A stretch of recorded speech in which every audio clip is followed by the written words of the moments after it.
Yo, welcome back to the channel. On this video, I'm about to tell you exactly what I would do if I had financed a car with bad credit and trying to get myself out of that situation and into a better one. So, stick around for the video. Da da da da. Da da da da. Alright, so let's talk about what I would do if I had bought a car, got bad credit, it's not the car I want, and I'm trying to get out of that car into a car I do want and have a way better interest rate. So I used to sell cars about 10 years ago, and I know it happened so many times where somebody would come in and they got a 500 credit score and they came in wanting a brand new Dodge Charger or a brand new Dodge Challenger, and I couldn't get them that because they didn't have the credit score that they needed to have to be able to finance that. And the banks was just saying no. Denied. But I was able to get them into a car, but it ain't the car that they wanted, right? Like it might have been something that's maybe almost 10 years old. They didn't come for it, so they already not feeling it.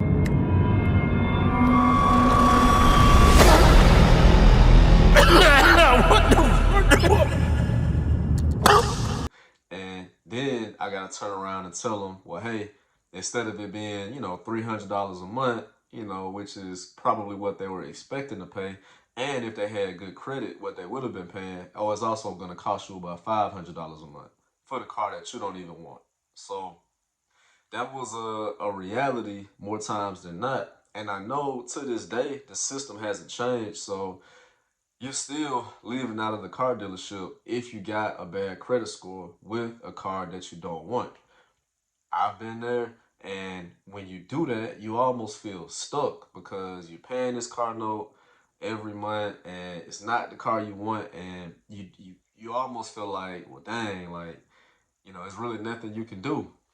But good thing is, it is something that you can do, and I'm gonna give you a step-by-step process that I would follow if I was still in this situation. Good thing I'm not in this situation anymore. I've been able to get myself out of those bad interest rates and into some good situations on cars. But if I was in this situation today, this is what I would start with. So first things first, you got to get yourself in position to trade the car in that you do not want, that you're driving right now with the bad interest rate.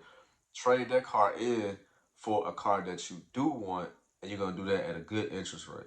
So, and you're going to do this by, you're going to fix your credit. You're going to get your credit up to at least, you know, at minimum, I would say a good spot is around a 680 is what you want to get your credit up to if you want to go ahead and finance yourself into a way better interest rate. Because when I had a situation of being, almost felt like I was stuck in a bad car loan, I had about a 500 credit score when I got that car, and my interest rate was like 28% or something crazy. Like, and it almost felt like when I was making payments, like I was getting nowhere. Like it just felt like I was getting nowhere. It didn't even matter because the car might have been like $15,000, like is what the sticker said.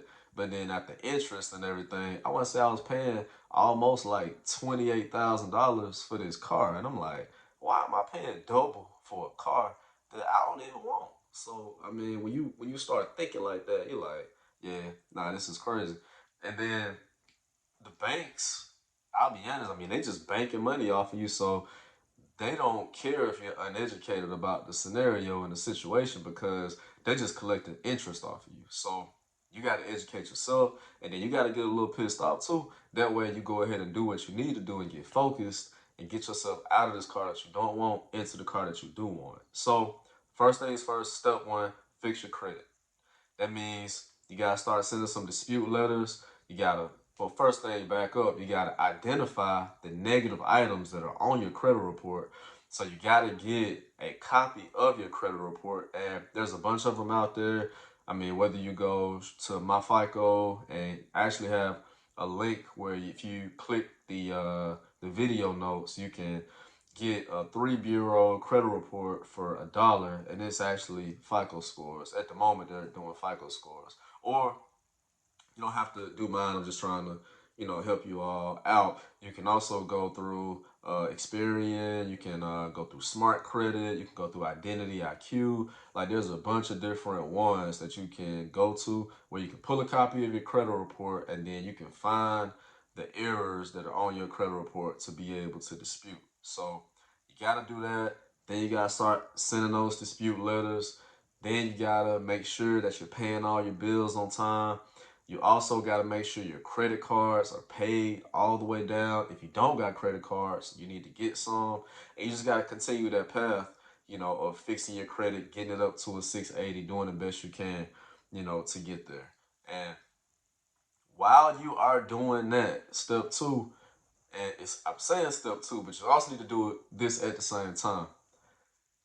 You gotta take care of that car. Even though you don't want it, like I'm talking about, you got to take care of it. Like you need to be getting that thing washed regularly. You need to be getting the oil changed regularly. If you hear something, if you see a check engine light, anything like that come on, you need to be on top of that stuff. The reason why is because you need the trade-in value on that car to be as high as possible. That way, you get as much money as you can from that car to go towards the car that you really want. And if you've ever went on sites like Kelly Blue Book or I can't really think of too many more that list that. But if you ever look at it, it'll say, is your car in excellent condition? Is your car in above average condition? Is your car in good condition? All that factors into how much money you're gonna get for your car when you go to trade it in. And that matters even more when you got a bad interest rate. So education time.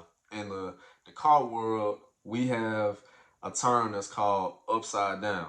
And what upside down means is that you owe way more money on the car than the car is worth. So let's say this car that we are driving now, let's say we didn't take care of it, and then when we go to trade it in, maybe the car is, worth $5,000, which is pretty much what the dealership is willing to pay for it. But let's say we really owe $10,000 is what we still owe the bank in finance charges. Like your $5,000 flipped. And how that hurts you is that $5,000 gets added to whatever car you're trying to get. So if the car you're trying to get is $30,000, okay, now you got another $5,000 on top of that that you're trying to get this bank to approve.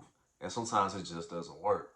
So let's say that same scenario, let's say you really did take good care of that car. So then instead of that, $5,000 that the dealership was willing to give you, let's say they actually give you $10,000 and you owe $10,000. Okay, so now you got a clean slate.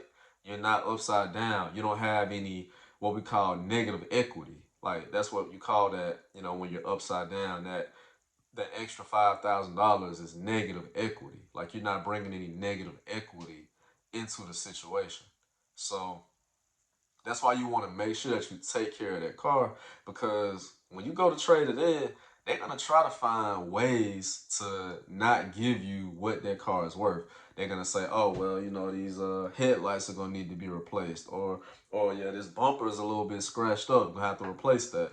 Then they start taking money off of how much they're gonna give you for your car, and that's what you can't let them play you like that. You gotta make sure you take good care of the car so that when y'all doing that little walk around, you already know you've got that thing detailed, all the time.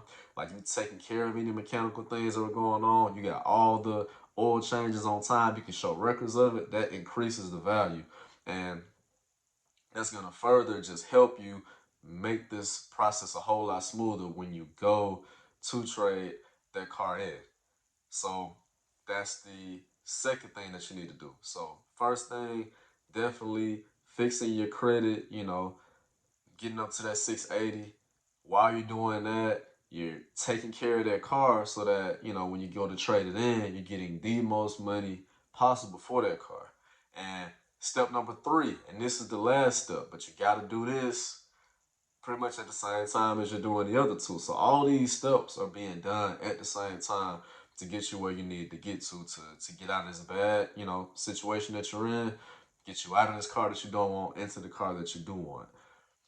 Whatever your car note is, I need you to pay just a little bit more. And there's a reason for that. Whenever you have a bad interest rate, like a real bad interest rate, you have what's called like a daily per diem.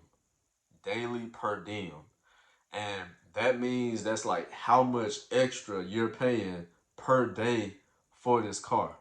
So if you got a bad interest rate, I've seen a daily per diem be as high as like an extra $10 a day. All that means is that's an extra $300 that you're paying pretty much just in interest. And you're not getting anything out of that. So you gotta fight back and cut into that interest that you're paying so that you get further into the principal. The principal is the only number that matters when you're talking about financing a car. It's the principal. That's the actual number that shows on your credit report. Or you still owe 12,000. You still owe 13,000. Whatever it is, like you got to cut into the principal. If you've been paying just the minimum amount on your car and you have bad credit, you have a bad interest rate, your car note's 500, you've only been paying 500, maybe some months you're late on paying that 500, you probably haven't been making any progress into the principal. So if you go and just maybe call the bank and say, well, hey, what's my payoff right now? You might be shocked by the number you hear because you've probably been making payments for 2, 3 years and you still owe the same amount. And you're like, how could that be? And it's because all you've been doing is paying interest, and you pay way more interest when you have bad credit. So by paying a little bit more, you're cutting into that, the interest, you're kind of counteracting that, and you're getting to the principal a whole lot faster. Because whenever you go to trade it in, you need that principal balance to be lower. That's what you need because if that principal balance is higher, than pretty much the amount that you owe on like the amount that the car is worth, then you're gonna end up having that negative equity. And that's what you don't want. So you want to get as far into that principal, bring that thing down to where the car is worth more than the principal, and it might be a little tough, but you gotta do what you gotta do. You gotta make the effort to get where you need to get to. And most people, they saying most people, but I mean, it is what it is. I sold cars. I was that person too. We're not doing any of this right now. Like, sometimes we just piss. We piss because we feel like the car dealership got over on us. The salesman got over on us. They talked us into getting this car that we don't want. We've went and tried to trade it in, and everybody just keep telling us no. But these are the reasons why. The reasons why is because we have a bad credit score still, maybe. We haven't taken care of the car, so the car's not really not worth much. And we only been paying the bare minimum on the car, so all we've been doing is paying interest, and we still owe like crazy amount on this car, and now we really are just stuck.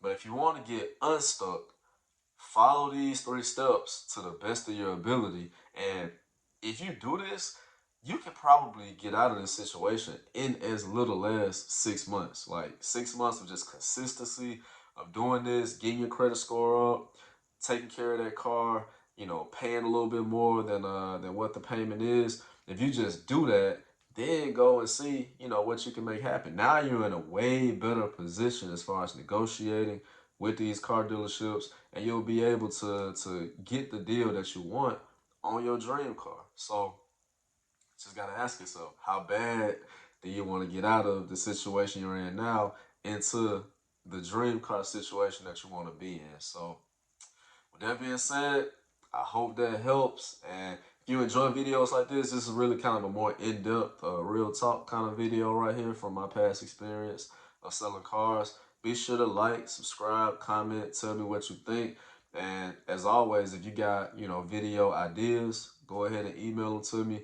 I'll put my email in the video notes. And until next time, thanks for kicking it with me. Peace.